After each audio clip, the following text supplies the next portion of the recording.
The one thing the New Orleans Saints could not allow to happen in week 7 versus Chicago Bears was regression.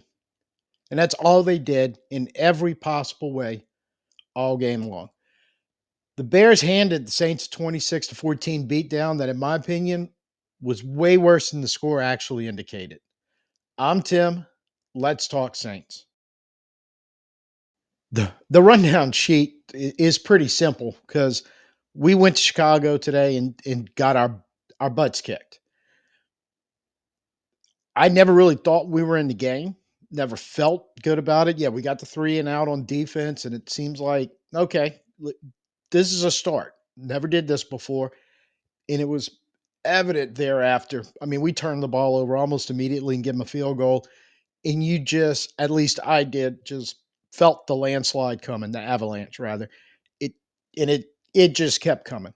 And we had that brief end of the quarter, beginning of the third quarter, back-to-back scoring drives. Even then, I didn't feel comfortable because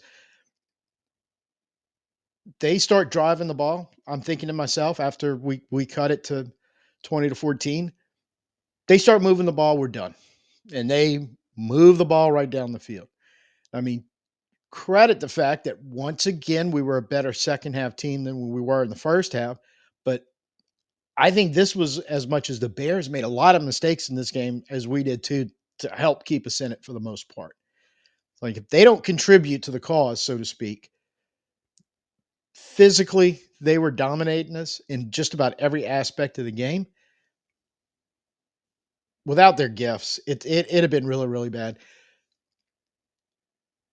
Rattler, this is the one that kills me, so we're going to lead off with it, and I'm sure everybody wants to talk about it. But Rattler follows his personal best just a week ago, 7 days ago. With it's got to be his personal worst. He didn't protect the ball,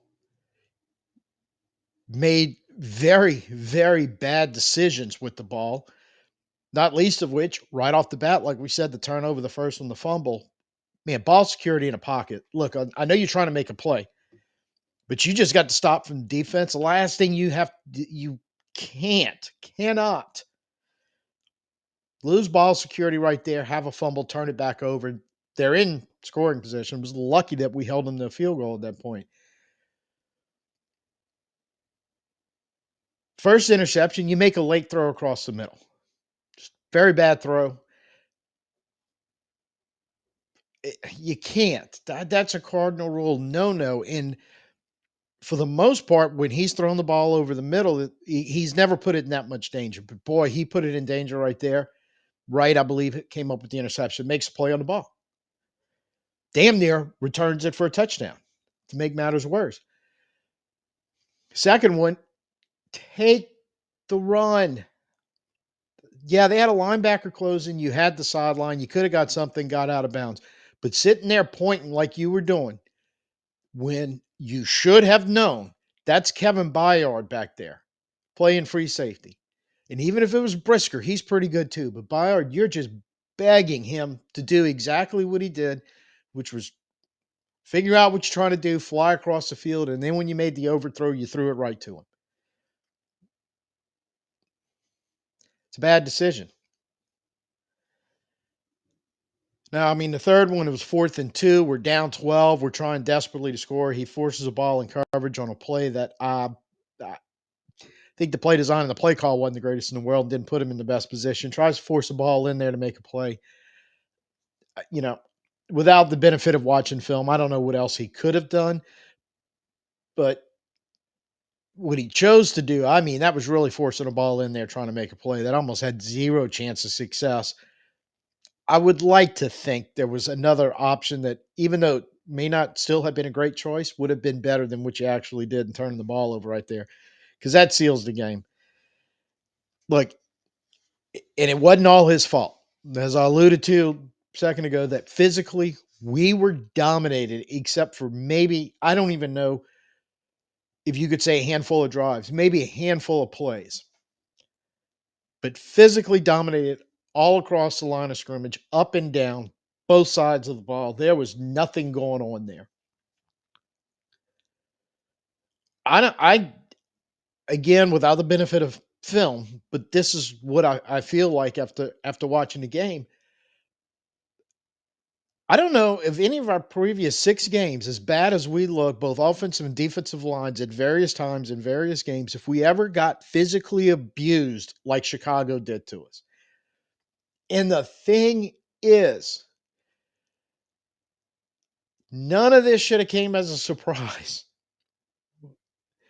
You know exactly what Dennis Allen was going to want to do on defense and what he was going to bring to the table and what he wanted those players to do. And you knew what the kind of offense Ben Johnson was going to run, what he was going to do to try to create space, to start pushing you around, pushing you back, let his guys make plays. Look, if Caleb Williams would have been better today, I think they could have scored 35 without a problem. And even with that, you let him make couple very good on time, on target throws to keep a couple of drives alive. I don't know this for sure because I didn't check, but I think we might have converted at a higher third down rate than they did. So when we could get him there, it seems like, again, except for a handful of plays that he made, and I think both of them on touchdown drives, he didn't hurt you. But you could not stop them from imposing your will across the line of scrimmage to run the ball. And in the second half, you did a better job of getting pressure on Williams. It's well known if you can get pressure on him, he's going to make some shaky decisions. You did that, fantastic. But it wasn't enough. And I feel like you should have been able to do that more when it counted. I get the offense was putting you in bad positions. Welcome to what you've been doing to the offense the last few weeks. At some point, you would have thought this kind of thing would have stopped, where we could go play complimentary football. We just can't do it, and we're just handing teams a blueprint and the ability to beat us down. And Chicago took every advantage to do it.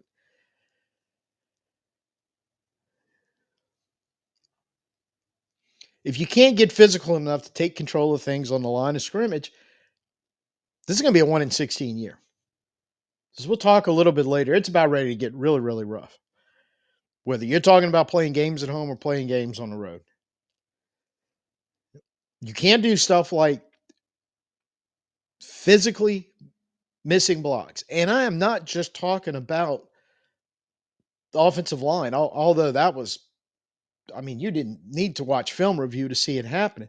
We got running backs and tight ends and some stuff going on downfield. And when look, we're asking you to do something, you got to do it because you have to give our you have to give us a chance, right?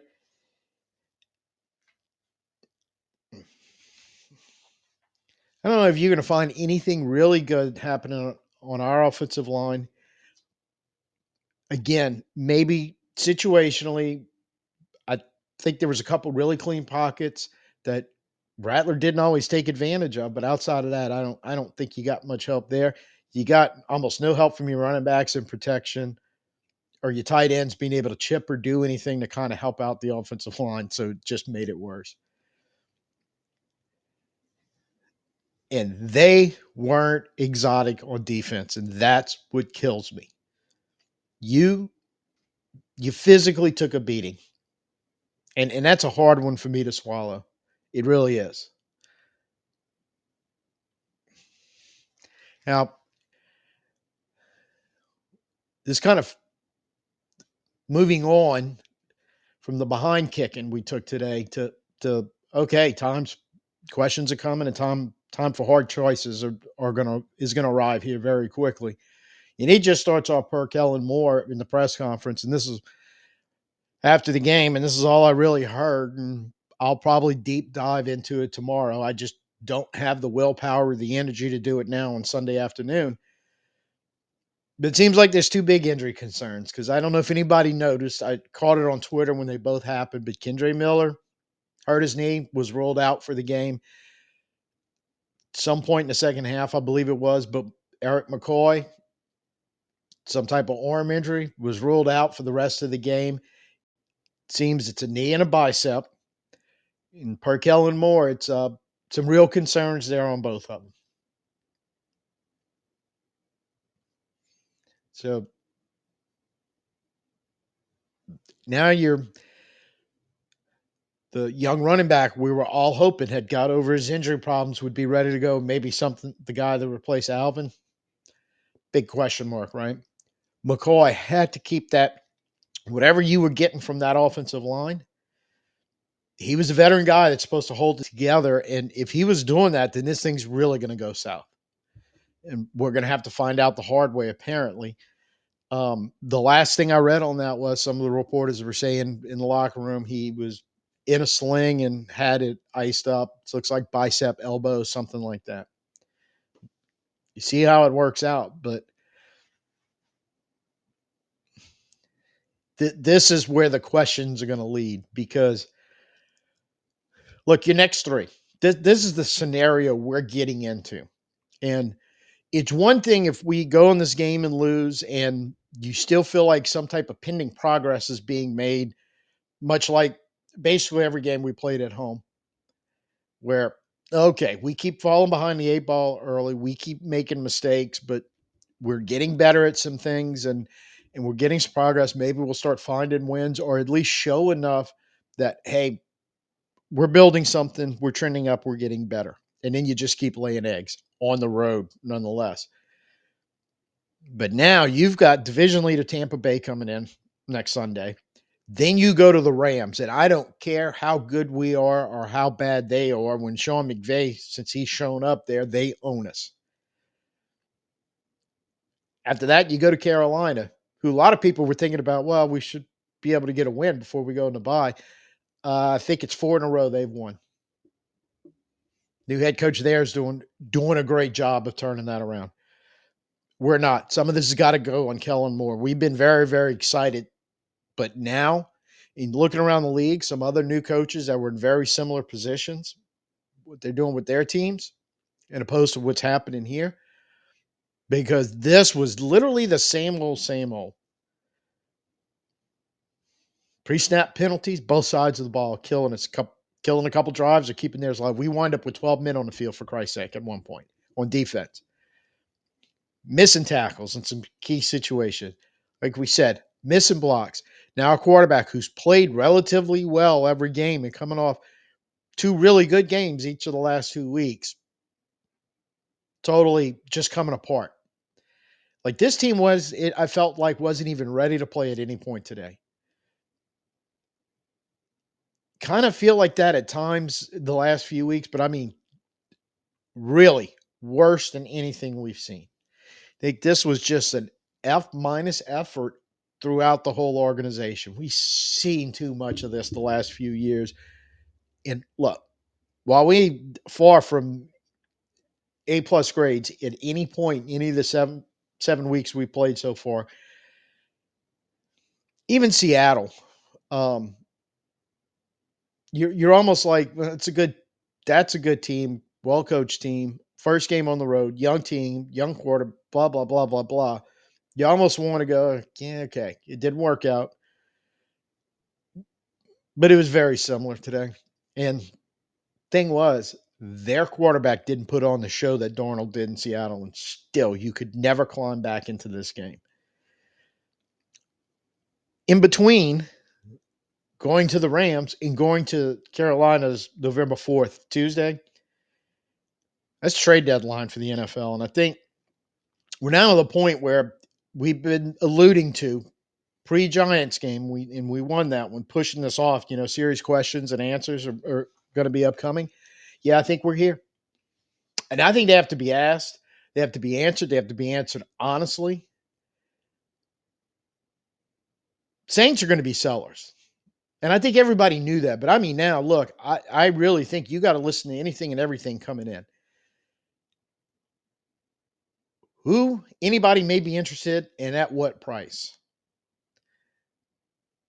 And I'm thinking, and this, all these points kind of go hand in hand, but I'm thinking there's guys on this team that I know, especially older veterans, Mickey's going to want a high price tag on, and I'm going, Probably not worth it. If you can move them, you might just be better off moving them. Need to get hard, serious looks at the younger players. We've been starting to do that lately, but defensively today, especially at times in that front seven, we just did not look athletic enough to make plays when you compare some of the stuff that was going on to their front seven. You look at those two linebackers, they got them both back. TJ Edwards 100% healthy. We can't put anything near that up there. And look how they ran all over the field and they were making plays. We used to get that. And that's what I'm saying. I'm not asking too much in that category. Business decisions need to be made if somebody's interested. You know, do we really question, do we really want to extend veterans right now? And if we do, who? I think if anybody's still in their rookie contract, you have a serious conversation. But after that, I don't know. I really don't know. Because I think you got a chance maybe to get clear of the cap mess that you started cleaning up, and we're a lot better shape right now heading into 2026. But just might bite the bullet and see if you can't fix it all away. And that may be moving on some veterans, whether you trade them or not, or you just out and out cut them. A lot like Washington did to get ready for the draft, where they wound up with Jane Daniels. Previous to that, they started gutting that team. The end of the season, rolling in, trade deadline, knowing what was coming. That's how they traded Chase Young. They traded Montez Sweat out at that point. I think this team really needs to look at that and go, it's better to get, and look, as fans, it's going to suck. But that just might be the route you have to go right now. Clean up the whole mess. And I mean, it's a total start over from day zero. Concerns about how the front office is going to handle that, but I don't think it's worth hanging on to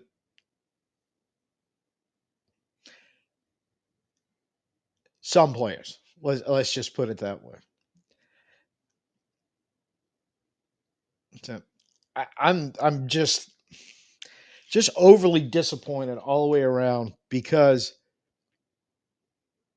it's the regression. It's almost a complete collapse of anything you did positive over 6 weeks. And the whole point, the whole everything, and I've tried to be positive this whole season, but watching what went on today makes it damn hard, nearly impossible for me to swallow, letting it all fall apart, like basically looking like the Seattle game all over again for a lot less reasons than it should have.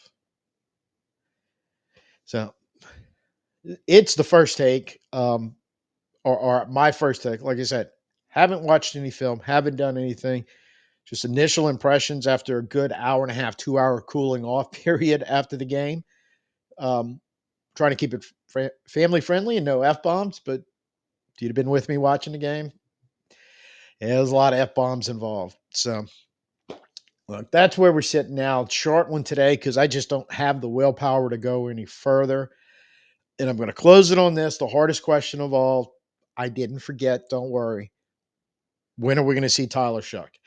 And I hate having to say something like that after Rattler laid an awful game behind a really good one, and looking at his progress from week one to last week, going for the most part, not overall, but for the most part, there was more ups than downs and stuff to build on. And then watch this collapse today where he did very little right, I think.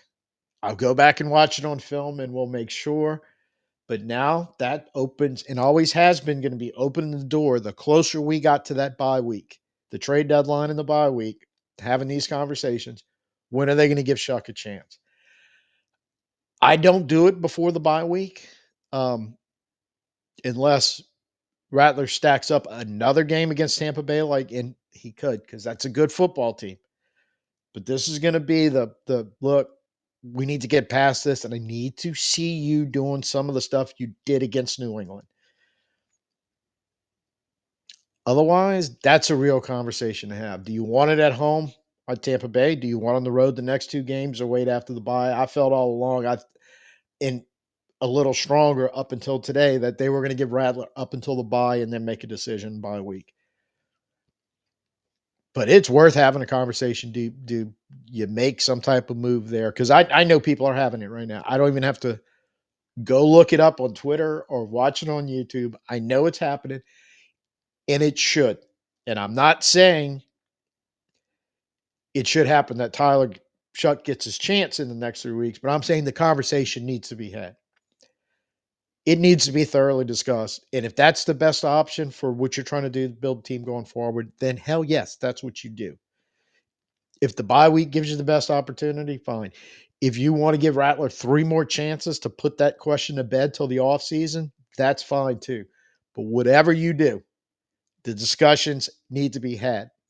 Not just I'm sure he was asked about it after the post game, and I'm sure he didn't comment on it, and I don't expect him to. But Kellen Moore and them have to see this as a real possibility and see the options. Every option with this young team between now and the trade deadline should be available and open. That's kind of my wrap up and conclusion taken away from today's game because you're not seeing enough I don't think, to make qualified decisions with that trade deadline coming up without seeing some of those younger guys. Show more of them. And the Shuck question, as an organization, they need to ask it and come up with a solid answer. They all have to tell us about it, and I'm sure they won't. But it needs to be done at this point. So, comments, give me your takes. Let me know what's the tough questions I didn't ask because God knows I probably didn't think of all of them. I'm about only half my brain's working right now, just the other half still in aggravation mode. We'll see how it all turns out. I think this is going to be the topic of conversation now more than anything the next couple of weeks until if and when, as a team, they collectively get their stuff together because that hasn't happened yet and we haven't seen it. And I think that's why we have to have the conversation about now who are we looking at to stay? What are we doing with everybody else, the others? Yeah. I'm gonna do film review. I don't know how I can. I I'm assuming everything on it's going to be awful. I'm hoping to find some not awful stuff in there. Obviously, we're going to have to look at some Rattler plays. I know that's going to be part of it, but I'd like to find, and I'll be looking for it, just some type of hope and positivity. So it's not all doom and gloom. Like I'm pretty sure Shanker, McKenzie, and Riley, for the most part, played a lot better than they played last week. Um, Maybe there's some good stuff in there. I know there's some stuff we saw it that wasn't that good, but that's kind of what I'm looking at right now. I know Stutzman was on the field again in at linebacker. Maybe take a look at those guys and see what's happening. If you got suggestions down there, I'll take it. Film won't be out till tomorrow morning, so got a little time. So um, brutal in Chicago. It was a beatdown, and us as fans, like the team, we're gonna have to put on our big boy pants, get a little tougher about it, and just see, hey, backstretch of the season. We're almost at the halfway point. Let's see what we can make of everything. So, first time here, like what you saw, even though slightly depressing, I know, but go ahead, give me a like, share, subscribe, all that stuff. Like you said, down in the comments, just let me know just let me know. Just let's, I think everything's fair game at this point. I guess that's the real point of this video. Everything is fair game at this point, and I think it should be. So we'll have the film room ready Tuesday-ish, probably for a Wednesday drop. So be on the lookout for that. Till I see you next time, I'm Tim. Peace out and who dat.